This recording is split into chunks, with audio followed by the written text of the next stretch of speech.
조합제 TV 시청자 여러분 안녕하십니까. 2019년 2월 21일 목요일 오전 9시입니다. 내로남불이란 말이 있습니다. 내로남불. 내가 하면 로맨스고 남이 하면 불륜이다 라는 말이 있는데 오늘 유행어가 하나 또 나왔습니다. 조선일보 사설이 남이 하면은 블랙리스트, 내가 하면 체크리스트. 이걸 줄이면 뭐가 될까요? 남불내체가 되겠네요. 남불내체. 남이 하면 블랙리스트, 내가 하면 체크리스트. 박근혜 정부 시절에 반사회적, 반정부적 또는 반국가적 문화예술활동 단체나 개인을 상대로 체크리스트를 만들어가지고, 그야말로 체크리스트를 만들어가지고 정부 지원 또는 정부 시설 이용을 차단하는 조치를 취했다가 이게 직권남용으로 지금 기소가 돼가지고 유죄 판결이 막 나오고 있습니다. 그런데 이번에 문제가 된 것은 환경부의 산하단체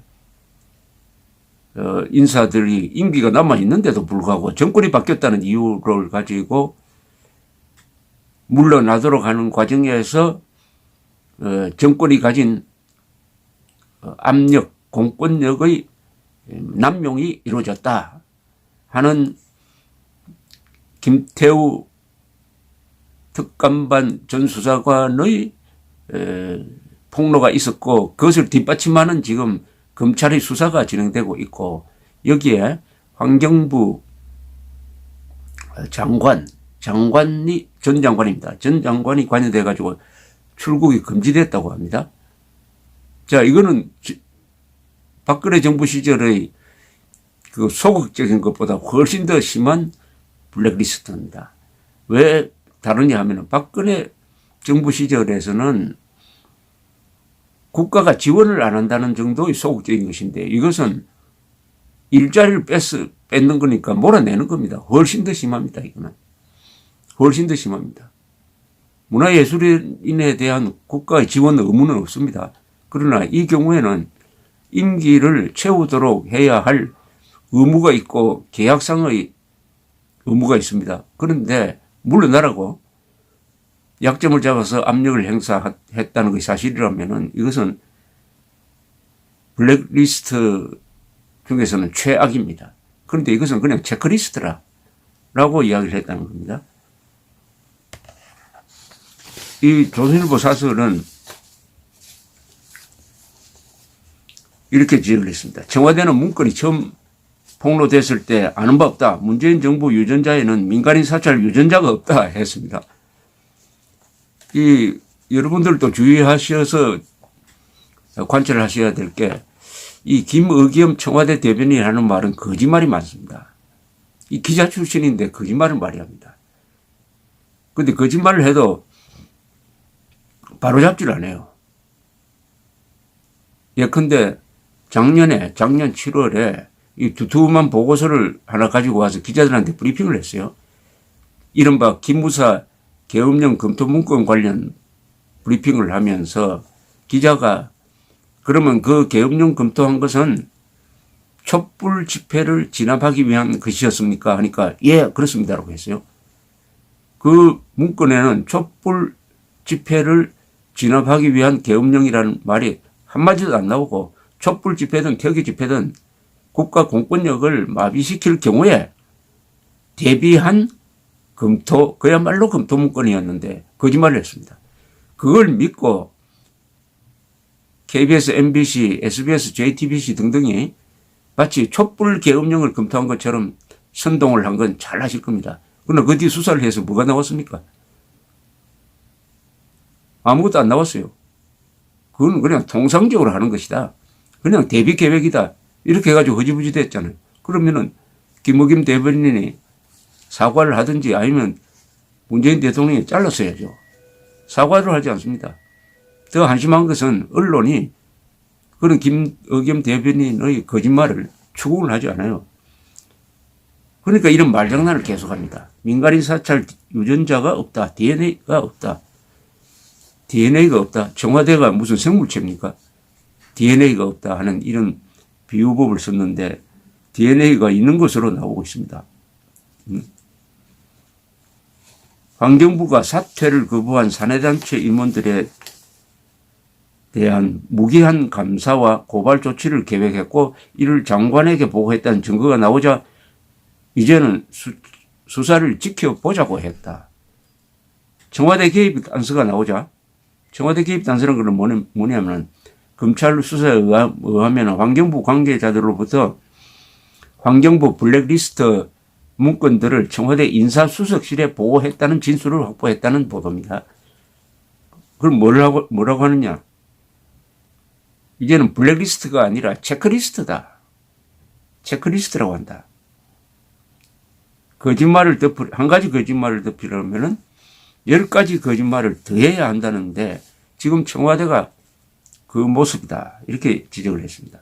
청와대는 어제는 과거 정부 블랙리스트와 규모나 작동 방식이 다른데 딱지를 붙인다. 블랙리스트라는 먹칠을 삼가달라라고 했답니다. 조선일보 사설은 이렇게 지적합니다. 환경부 문제는 전 정권처럼 민간인 상대도 아니고 적법한 정부 인사 과정이라는 것인데 전 정권은 블랙리스트 대상자들에게 정부 지원을 하지 않았다. 이 정권은 블랙리스트 대상자들의 일자리를 빼앗았다. 이게 어느 것이 더 심합니까? 정부 지원을 하지 않는 것은 정부가 그럴 권한이 있습니다. 그러나 이 사람들이 지금 몰아낸 전 정권 산하단체의 전 정권 임원들을 전 정권 때 임명된 임원들을 몰아낸 것은 합법적으로 취득한 일자리를 불법적으로 빼앗는 겁니다. 불법적으로 빼앗는 겁니다. 청와대 인사수석실은 정부 산하기관을 비롯해 대통령이 임명하는 모든 공직 인사를 담당한다. 대통령 인사권 행사를 위한 감사 등의 업무는 당연히 해야 한다. 그러나 통상적이고 적법한 감사가 아니라 전 정권이 임명한 사람들을 표적으로 찍어놓고 쫓아내기 위해 무기한 표적 감사를 한 것이다. 불법적 직권남용 아닌가? 환경부뿐 아니라 산자부, 국가보건처, 법무부 등 다른 부처 산하기관들에서도 사퇴 종용이 있었다는 증언이 나오고 있다. 일부 사건은 이미 검찰에 고발되어 있다. 불법이나 피해 규모가 늘어날 가능성이 있다. 지금 드러난 일만 갖고도 책임자들은 감옥에 가야 한다. 감옥에 가야 한다. 그런데 이제 검찰에 대한 압박도 시작될 것이다. 그러나 이 모든 일을 국민이 지켜보고 있다라고 이야기를 했습니다. 국민이 지켜보고 있다. 이런 일도 있었습니다. 이 원세훈 국정원장이 국정원 직원을 시켜서 댓글을 달도록 했다. 그 댓글 중에서는 아주 극소수가 정치인을 비판하고 정당을 비판한 내용이 있다.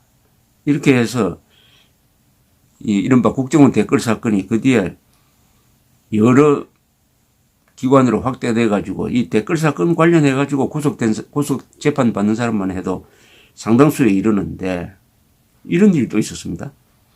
이게 이제 내로남불. 내가 하면은 체크리스트, 남이 하면 블랙리스트에 해당될지도 모르겠네요.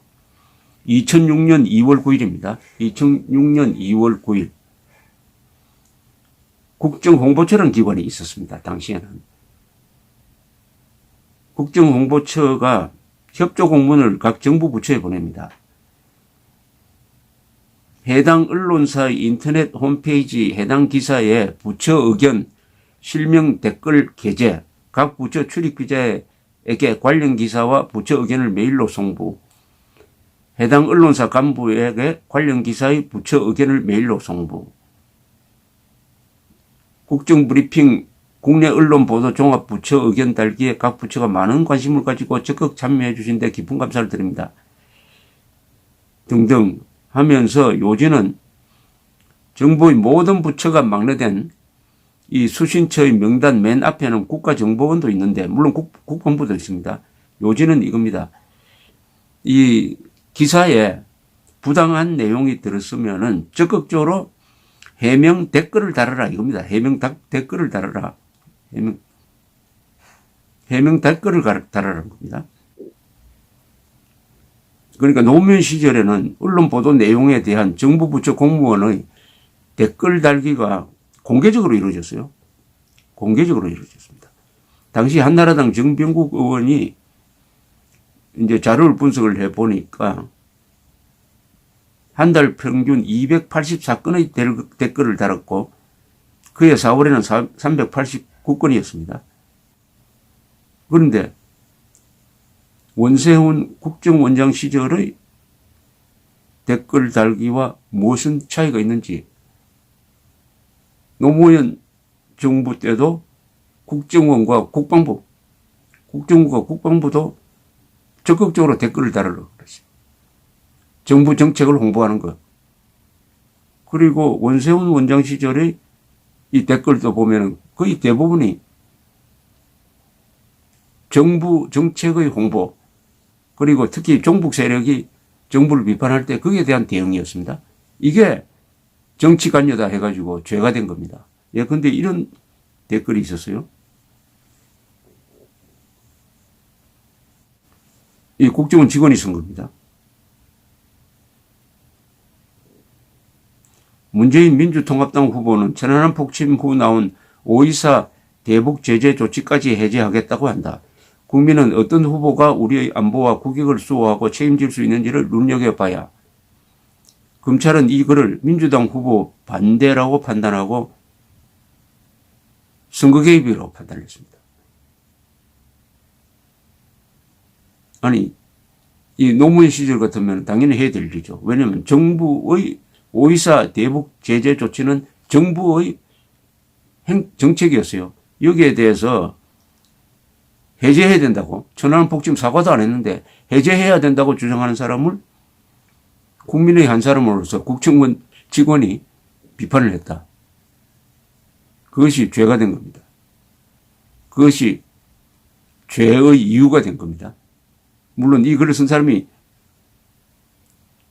죄를 받은 게 아니라 원세훈 원장이 또 이런 이야기도 있습니다. 어제 TV 토론을 보면서 정말 국보법 이상의 법이 필요하다고 절실히 느꼈습니다.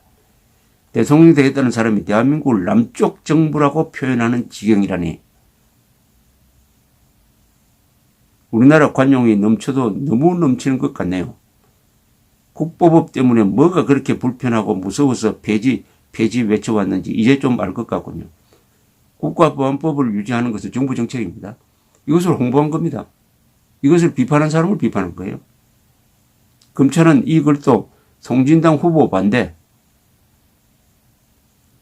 선거 개입이라고 죄로 규정을 했습니다. 이런 식인데 지금 문재인 정부가 내로남불, 남이 하면은 박근혜가 하면은 블랙리스트, 문재인이 하면은 체크리스트, 이런 식으로 말장난으로 이 사건을 덮는다든지 피해 갈 수 있을지 앞으로 귀추가 상당히 주목됩니다. 오늘은 유머입니다. 이건 유머.